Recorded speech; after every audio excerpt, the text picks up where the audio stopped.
A Tale of Two Cities by Charles Dickens, Book the Third, The Track of a Storm, Chapter 11, Dusk. The wretched wife of the innocent man, thus doomed to die, fell under the sentence, as if she had been mortally stricken, but she uttered no sound, and so strong was the voice within her, representing that it was she, of all the world, who must uphold him in his misery, and not augment it, that it quickly raised her, even from the shock. The judges having to take part in a public demonstration out of doors, the tribunal adjourned. The quick noise and movement of the courts emptying itself by many passages had not ceased when Lucy stood stretching out her arms toward her husband, with nothing in her face but love and consolation. "If I might touch him, if I might embrace him once, O good citizens, if you would have so much compassion for us!" There was but a gaoler left, along with 2 of the 4 men who had taken him last night, and Barsad. The people had all poured out to the show in the streets. Barsad proposed to the rest, "Let her embrace him. Then it is but a moment." It was silently acquiesced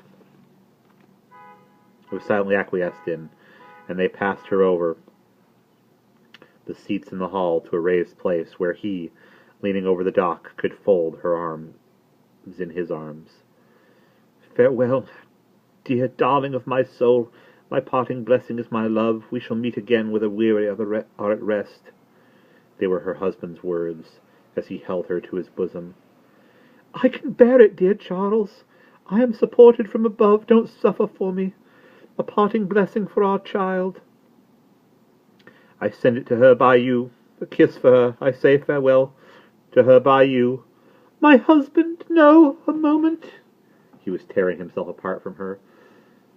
"We shall not be separated long. I feel that this will break my heart by and by, and I will do my duty when I can. But I will do my duty when I can, and when I leave her, God will raise up friends for her as he did for me." Her father had followed her, and would have fallen on his knees to both of them, but that Darnay put out a hand and seized him, crying,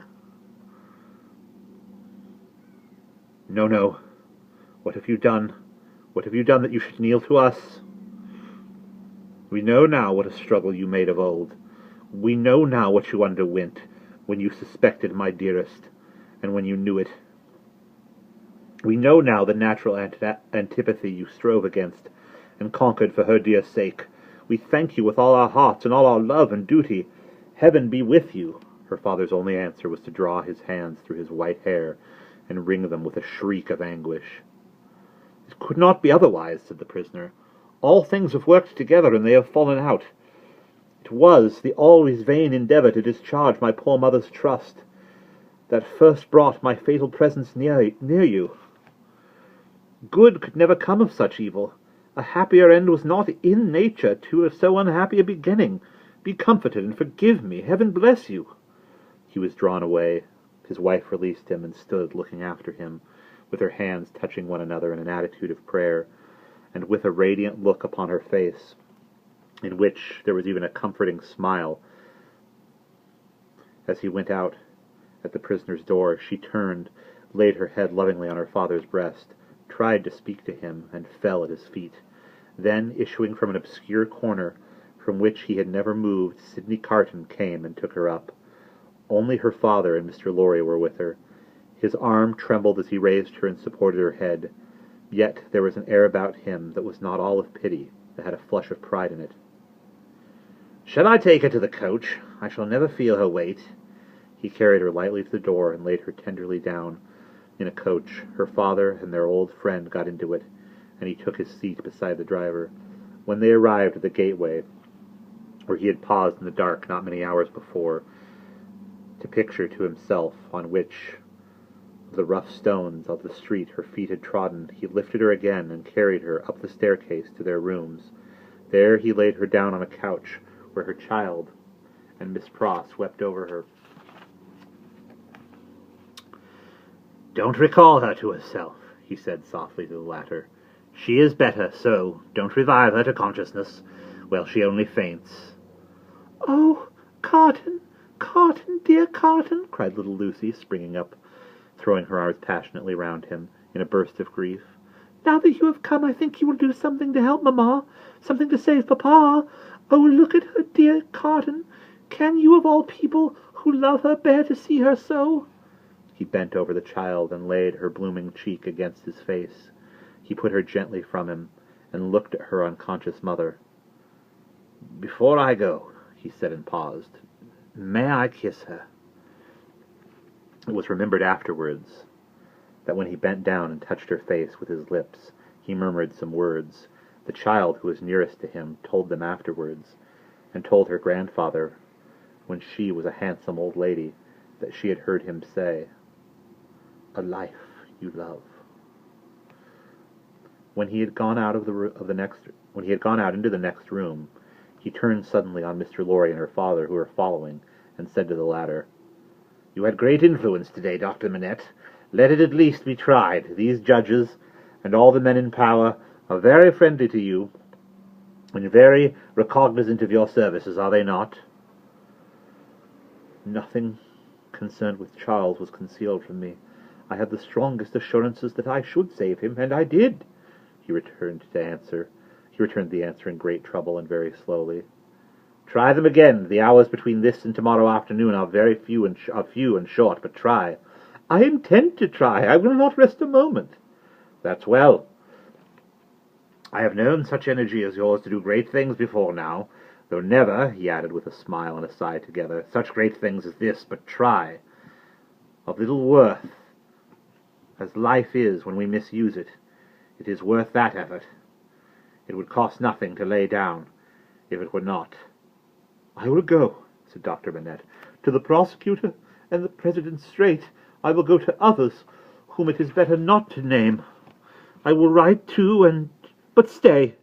There is a celebration in the streets, and no one will be accessible until dark. That's true. Well, it is a forlorn hope at the best, and not much the forlorner for being delayed till dark. I should like to know how you speed, though mind, I expect nothing, when you are likely to have seen these dread powers, Dr. Manette. Immediately after dark, I should hope, within an hour or two from this. It will be dark soon after 4. Let us stretch the hour or two. If I go to Mr. Lorry's at 9, I shall hear what you have done, either from our friend or from yourself. Yes. May you prosper. Mr. Lorry followed Sidney to the outer door. Sorry about the noise here.